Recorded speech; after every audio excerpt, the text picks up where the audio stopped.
Hello ඉතින් කොහොමද ඔයාලට? ඔයාලා හැමෝම හොඳින් ඉන්නවා ඇති කියලා හිතනවා. මේ දවස්වල අපේ ගෙදර මිදුලේ එක පැත්තක් අපි හදාගෙන යන ගමන් තියෙන්නේ. ඉතින් ඒක කරන ගමන් රෙකෝඩ් කරගත්ත ක්ලිප්ස් ටිකක් එකතු කරලා තමයි මම මේ වීඩියෝ එක ඔයත් එක්ක ෂෙයා කරගන්නේ. මේ තියෙන්නේ අපේ ගාඩන් එකට අලුතෙන් එකතු වෙන පැල ටික. මෙතන තියෙනවා රෙඩ් පාම්, කේන් පාම්, යූෆෝබියා, පීස් ලිලි, තව ඉන්ඩෝ ප්ලාන්ට්ස් ටිකක්. ඉතින් අපි මුලින්ම යූෆෝබියා පැල ටික මෙතන පැල 3ක් තියෙනවා. මේවට පොපි මල් කියලාත් කියනවා. අඩි 1මාරක් විතර උස සිමෙන්ති පෝච්චි ගෙනල්ලා අපි මේ පැල ටික ඒ පෝච්චි වලට දාගත්තා. ඒ පැල 3ම අපි හිතුවා මෙතනට හොඳයි කියලා. මේ තමයි අපේ කා පෝච් එක. මේ තියෙන්නේ කේන් පාම් පැලේ. මට හිතුණා ඒක ලස්සනට උසට හැදිලා තියෙන හින්දා මේක ඉන්ඩෝ ප්ලාන්ට් එකක් විදිහටත් ගන්න පුළුවන් නිසා කාමරේට හොඳයි කියලා. ඉතින් අපේ බෙඩ්රූම් එකෙන් මම ඒක තියාගත්තා. මේ මම පොට් එකට දාගන්නේ පීස් ලිලි පැල ටික. ඉතින් මේ වගේ පොට්ස් 3ක මම මේ පැල ටික හිටව ගත්තා. පීස් ලිලි පැල වලට ටිකක් හැවන ඕනේ. මේක ඉන්ඩෝ ප්ලාන්ට් එකක් විදිහටත් ගන්න පුළුවන්. හරිම ලස්සන සුදු පාට මල් ගොඩක් මේකේ පිපෙනවා. මේ පීස් ලිලි වලත් වෙරයිටි කිහිපයක්ම තියෙනවා. ඉතින් මගේ ළඟ දැනට තියෙන්නේ මේ වර්ගේ විතරයි. මේ තියෙන්නේ අද අපි හදාගන්න යන කොටස. මේ අපේ ගෙදර පිටිපස්සේ දකුණු පැත්තේ කොන. මේ පේන්න තියෙන්නේ එහා පැත්තේ ගෙදර තාප්පේ. අපිට දැනට මේ තාප්පෙට මුකුත් කරන්න විදිහක් නැහැ. මොකද එහා පැත්තේ ගෙදර අය මේ දවස්වල ගෙදර නැහැ. ඒ නිසා අපිට ඒගොල්ලන් අහන්න නැතුව මොනවත් කරන්න බැරි නිසා අපි හිතුවා මේ තාප්පේ වැහිලා යන්නම අපි මේ හරිය කොළ පාටින් පුරවනවා කියලා. මේ තාප්පේ ටිකක් පරණ නිසා අපේ ගෙදර හදන දවස්වලම අපි මේ තාප්පෙට අපේ පැත්තෙන් රිටේනින් වෝල් එකක් කරා. අපි මේ අද හදාගන්න යන්නේ ඒ රිටේනින් වෝල් එකයි තාප්පේ අතර තියෙන කොටසට පස් පුරවලා ඒකේ මල්පල ටිකක් හිටව ගන්න. මෙතන ටිකක් තනකොළ එහෙම වැවිලා තිබ්බේ. ඒවත් සුද්ධ කරලා හොඳට පස් ටික සමතලා වෙන රේකෙන් හදලා ඊළඟට මුලින්ම මම මෙතන හිටව ගත්තේ ෆිංගර් පාම් පැලයක්. මේ જાතියත් ටිකක් පඳුරු දාලා හැදෙන නිසා මට හිතෙනවා ටික දවසක් ගියාම මෙතන හොඳට වැහෙන්න හැදෙයි කියලා.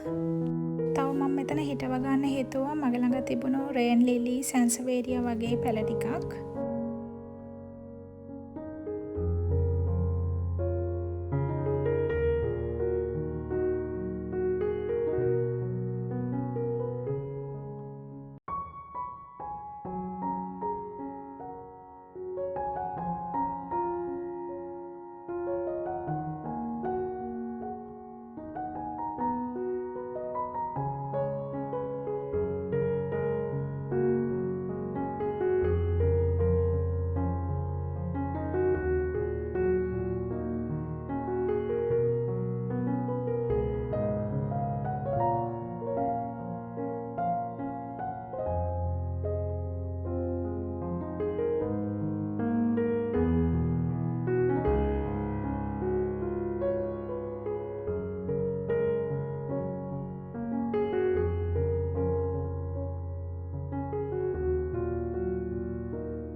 දැන්ට මෙතන වැඩ ඉවර වුණේ.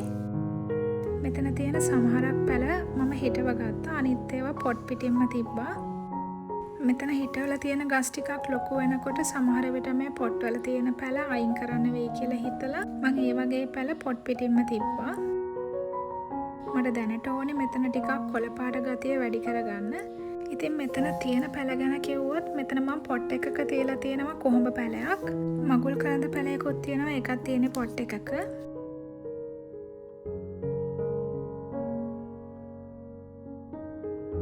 ඊට පස්සේ මේ තියෙන්නේ පීස් ලිලි පැල ටික.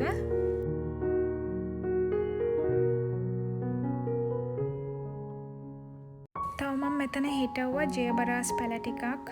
උණ වර්ගයක්. තව මගේ ළඟ තිබුණා හොඳට හැදුණු ස්පයිඩර් ප්ලාන්ට්ස් පොට් දෙකක්. ඒ දෙකත් මම මෙතනින් තිබ්බා. ඊළඟට මෙතන තව තියෙනවා ලොකුවට හැදිච්ච එටිසලාට් ගස් තුනක්. අනිත් පැල වර්ගවල නම් මම නම හරියටම කියන්න දන්නේ නැහැ.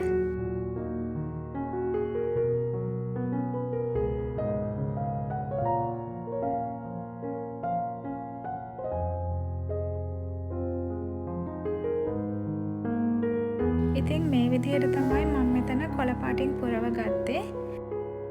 මට හිතෙනවා දැනට මේ තියෙන විදිය හොඳයි කියලා. මේ ගස් ටිකක් ලොකු වෙලා හැදෙනවත් එක්කම මෙතන පෙනුම වෙනස් වෙනකොට මම මේ පැල මාරු කරන්න හිතන් ඉන්නවා.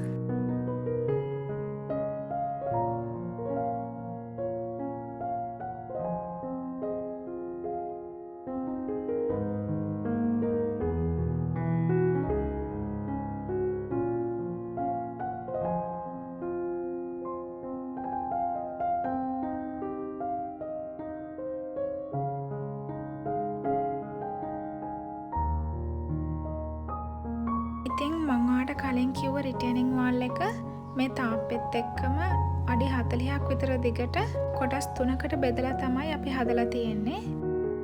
අපි කලින් හදාගත්තේ මේ කොටස් 3න් පිටිපස්සටම වෙන්න තියෙන කොටසේ. ඊළඟට මම දැන් යන්නේ මේ මැද කොටසට රෙඩ් පාම් ටික දාගන්න.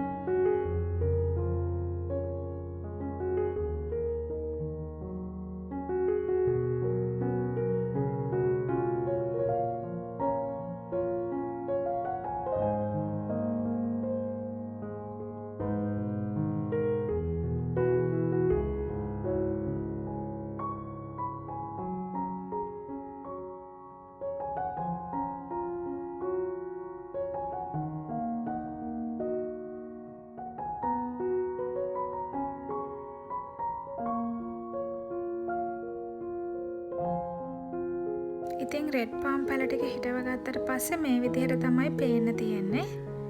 ටික දවසකින් මේවා පඳුර හැදිලා මේ තාප්පෙත් වැහිලා කොළ පාටින් මෙතන පිරලා තියෙයි කියලා තමයි අපි හිතන් ඉන්නේ.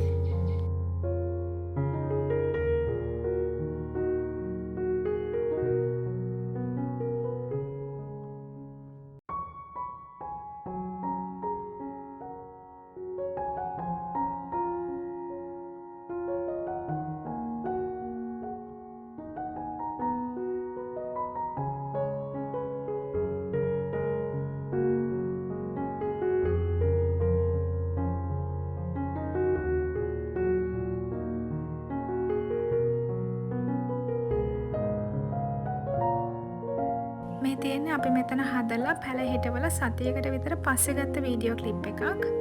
මේ වෙනකොට වැස්සත් එක්ක හොඳට රේන් ලිලි ටික පැල වෙලා තිබුණා. ඒවැම් මලුත් ගොඩාක් පේලියට හැදිලා තිබුණා.